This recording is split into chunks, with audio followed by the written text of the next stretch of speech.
നമസ്കാരം. പ്രേമരാജൻ പുന്നാട്. അപ്പോൾ നമ്മളെ സിനിമാ ഡയലോഗ് പോലെ നിന്നെ ഇതിനൊന്നും കൊള്ളില്ലല്ലോ ദാസ എന്ന് വീണ്ടും വീണ്ടും തെളിയിക്കുകയാണ് കണ്ണൂരിലെ CPIM ജില്ലാ സെക്രട്ടറി. അദ്ദേഹം ഓരോ കാര്യങ്ങൾ പറയുമ്പോൾ ഞാൻ മുമ്പ് പറഞ്ഞ പോലെ അദ്ദേഹം മൈക്ക് കണ്ടാലും മാധ്യമങ്ങളെ കണ്ടാലും എന്താ പറയേണ്ടത്, അബദ്ധത്തിൽ ചെന്ന് ചാടുകയല്ലാതെ ഒരു ബ്രാഞ്ച് സെക്രട്ടറിയുടെ നിലവാരത്തിൽ പോലും എത്താത്ത അവസ്ഥയാണ്. പറഞ്ഞു വന്നത് ഇന്നലത്തെ പയ്യന്നൂർ സമരവുമായി ബന്ധപ്പെട്ടിട്ടാണ്. ഇന്നലത്തെ പയ്യന്നൂരുള്ള സമരം എൻ്റെ അറിവ് പ്രകാരം അനാവശ്യമായ സമരമാണ്. എൻ്റെ അറിവ് പ്രകാരം അങ്ങനെയാണ്. കാരണം അവിടെ ഒരു പ്രതിയെ ഇതുവരെ പിടിച്ചിട്ടില്ല, ഒരു പട്ടിക ഉണ്ടാക്കിയിട്ടില്ല, ഒരു ലിസ്റ്റ് കൊടുത്തിട്ടില്ല. പിന്നെ നമ്മുടെ നാട്ടിലൊക്കെ പറയില്ല, അച്ഛൻ പത്തായത്തിലൊന്നും ഇല്ല എന്നുള്ളൊരു ചൊല്ലുണ്ട് പണ്ട്. അതായത് ഒരു വീട്ടിൽ ഒരു കുട്ടിയുടെ അച്ഛനെ പോലീസ് പിടിക്കാൻ വന്നപ്പോൾ അച്ഛൻ കുട്ടിയോട് പറഞ്ഞു, മോനെ പോലീസ് വന്നാൽ അച്ഛൻ പത്തായത്തിലൊന്നും ഇല്ലെന്ന് പറയണമെന്ന്. അപ്പോൾ പോലീസ് വന്നപ്പോൾ കുട്ടി പറഞ്ഞു, സാറേ അച്ഛൻ പത്തായത്തിലൊന്നും ഇല്ല എന്ന്. അപ്പോൾ പിന്നെ പിടിക്കാൻ എളുപ്പമല്ലോ. എന്നതുപോലെയാണ് ഇന്നലെ നിലനിൽക്കാത്തൊരു പ്രശ്നത്തിൻ്റെ ഭാഗമായിട്ട് വെറുതെ ഒരു സമരം നടത്താം. പ്രതിയെ പിടിച്ച് കള്ളക്കേസിൽ ഉൾപ്പെടുത്തിയെന്ന് പറഞ്ഞു വേണമെങ്കിൽ നമുക്ക് സമരം നടത്താം. ഇതൊന്നുമില്ലാതെ എന്നവരുടെ ഒരു ജാള്യത മറക്കാൻ, ആരെയോ സംരക്ഷിക്കാൻ പിന്നെയും ജനങ്ങളെ വികാരം പരീക്ഷിക്കുകയാണ് നിങ്ങൾ ചെയ്യുന്നത്. ആളുകൾ നിങ്ങളിൽ നിന്ന് അകന്നു പോവുകയേ ചെയ്യുന്നുള്ളൂ. ഇത്തരം സമരപരിപാടികളും ഇത്തരം പ്രസംഗങ്ങൾ നടത്തുമ്പോൾ ഇന്നലെ പറഞ്ഞത് പുരുഷോത്തമൻ്റെ ചെമ്മീൻ പാടം ഷെഡ് മാത്രമല്ല പാടവും മാന്താൻ നമുക്ക് പറ്റും. അതൊരു ജില്ലാ സെക്രട്ടറി പറയേണ്ട ആവശ്യമുണ്ടോ? ശരിക്കും ഇന്നലത്തെ സമരം ഒരു ജില്ലാ സെക്രട്ടറി ഉദ്ഘാടനം ചെയ്യേണ്ട, ഏതെങ്കിലും ഒരു ജില്ലാ കമ്മിറ്റി അംഗോ ഏരിയ സെക്രട്ടറിയോ ചെയ്താൽ മതി. അത്രേ വേണ്ടുമായിരുന്നു. പക്ഷേ അതിനൊരു ജില്ലാ സെക്രട്ടറി പോയിട്ട് എന്താ പറയേണ്ടത്, കുടപിടിക്കുകയാണ് ചെയ്യുന്നത്. ഇതിന് പറയാണ് പാർട്ടി വിചാരിച്ചാൽ അപ്പോൾ പാർട്ടി വിചാരിച്ചിട്ട് അങ്ങനെയൊക്കെ ചെയ്തു എന്നല്ലേ നാട്ടിൽ നൽകുന്ന സന്ദേശം? എന്തിനാണ് ഇത്തരം പ്രഖ്യാപനങ്ങളും വെല്ലുവിളികളും? അത് ജനങ്ങളിൽ അസ്വസ്ഥത ഉണ്ടാക്കുന്നേ ഉള്ളൂ. നിങ്ങൾ ഇതുപോലെ ഇതിനു മുന്നേ വെല്ലുവിളിച്ചു, പരിഹസിച്ചു. ആ പരിഹസിച്ചതിൻ്റെ ഭാഗമായിട്ട് ആ ഇലക്ഷൻ്റെ സമയത്ത് PK സീമ ടീച്ചറും അതുപോലെ തന്നെ മധുസൂദനൊക്കെ വാർത്താ സമ്മേളനം നടത്തുമ്പോൾ കുഞ്ഞികൃഷ്ണനെ അങ്ങേയറ്റം പരിഹസിക്കുന്നുണ്ടായിരുന്നു, ഇവിടെ ഒരു സ്ഥാനാർത്ഥി ഉണ്ടോ എന്നൊക്കെ പറഞ്ഞിട്ട്. പക്ഷേ ഇലക്ഷൻ്റെ വിജയം വന്നപ്പോൾ കുഞ്ഞികൃഷ്ണേട്ടൻ പോലും ഞെട്ടുന്ന രീതിയിലാണ് അവിടെ വിജയിച്ചത്. അതുപോലെ തന്നെ വൈശാഖൻ്റെ അവസ്ഥയും.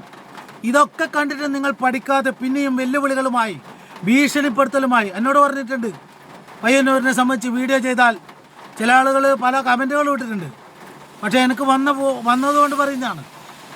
അപ്പോൾ ഇങ്ങനെ ആളുകളെ ഭീഷണിപ്പെടുത്തി അസ്വസ്ഥപ്പെടുത്തി അങ്ങനെയൊന്നും ഒരു സംവിധാനത്തെ മുമ്പോട്ട് കൊണ്ടുപോകുകയില്ല. നിങ്ങൾ തന്നെയല്ലേ മോദി സർക്കാരിനെതിരെ പറയുന്നത് ഏകചക്രാധിപതിയൊന്നും അധികകാലം വാഴില്ല എന്നൊക്കെ. എന്നതുപോലെ പയ്യന്നൂരിൽ എന്താ പറയേണ്ടത്, അങ്ങനെ ഒരു ഏകചക്രാധിപതിയായിട്ട് നിൽക്കുന്നുണ്ടെങ്കിൽ ഒരു കാലഘട്ടത്തിൽ ഇതൊന്നും തകർന്ന് വീണോ ഒന്ന് ഒരു സമയത്ത്. അത് ഞാൻ ഇന്നലെ വിശദീകരിച്ചു. വീണ്ടും അതിലേക്ക് തന്നെ എത്തിക്കുകയാണ് നിങ്ങൾ ചെയ്യുന്നത്. നിങ്ങൾ പറഞ്ഞത് മറ്റൊന്ന്, ഇന്നലെ വക്കീൽ നോട്ടീസ് അയച്ചിട്ട് പറഞ്ഞത് കുഞ്ഞികൃഷ്ണേട്ടൻ അപകീർത്തിപ്പെടുത്തിയെന്ന്. ഇലക്ഷൻ്റെ സമയത്ത് അങ്ങോട്ടും ഇങ്ങോട്ടും സ്വാഭാവികമായിട്ട് എല്ലാവരുടെയും എന്താ പറയേണ്ടത്, അങ്ങോട്ടും ഇങ്ങോട്ടും ആക്ഷേപവും ഉണ്ടാവും. പക്ഷേ നിങ്ങൾ ബഹുമാനപ്പെട്ട കോടതിയിലേക്ക് പോയപ്പോൾ, കോടതിയിൽ ഇനി ഇത് ചലഞ്ച് ചെയ്യുമ്പോൾ ആ കണക്ക് മാധ്യമങ്ങളിൽ വരും, പബ്ലിക് ഡൊമൈനിൽ വരും.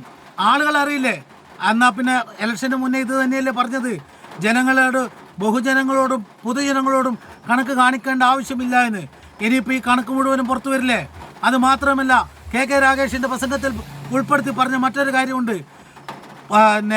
പാർട്ടിയുടെ രഹസ്യങ്ങൾ ചോർത്തി കള്ളനാണ് എന്ന്. രഹസ്യങ്ങൾ ചോർത്തിയതാണെങ്കിൽ കുഞ്ഞികൃഷ്ണേട്ടൻ പുറത്തുവിട്ട കണക്കല്ലേ സത്യം? കാരണം ചോർത്തിയതല്ലേ, കള്ളനല്ലേ. കള്ളൻ കട്ടത് യഥാർത്ഥ സാധനമായിരിക്കുമല്ലോ. അപ്പോൾ അത് ശരിയായിരിക്കുമല്ലോ.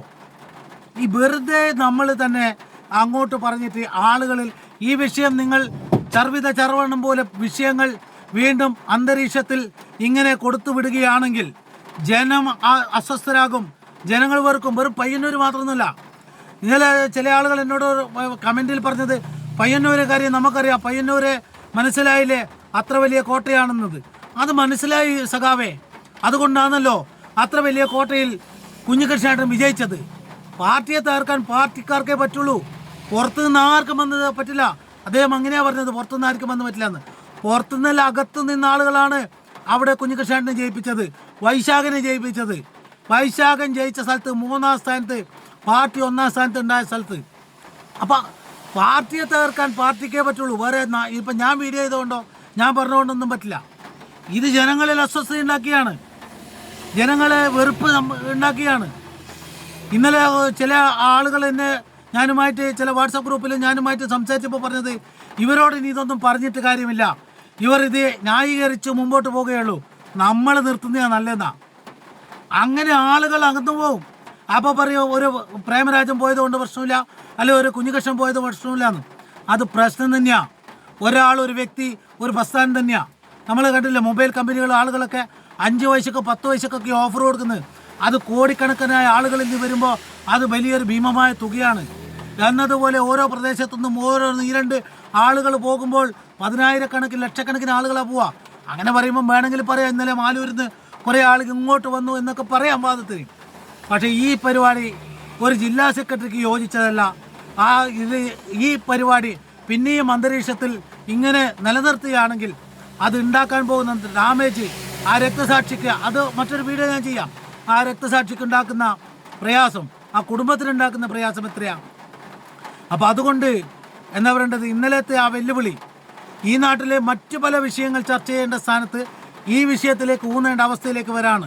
അല്ലാതെ നമുക്ക് ചർച്ച ചെയ്യപ്പെടാൻ ഇല്ലാഞ്ഞിട്ടല്ല. എന്താ ചെയ്യേണ്ടത്, വീണ്ടും വീണ്ടും തെളിയിക്കുകയാണ് ഇതിനൊന്നും കൊള്ളില്ല എന്ന്.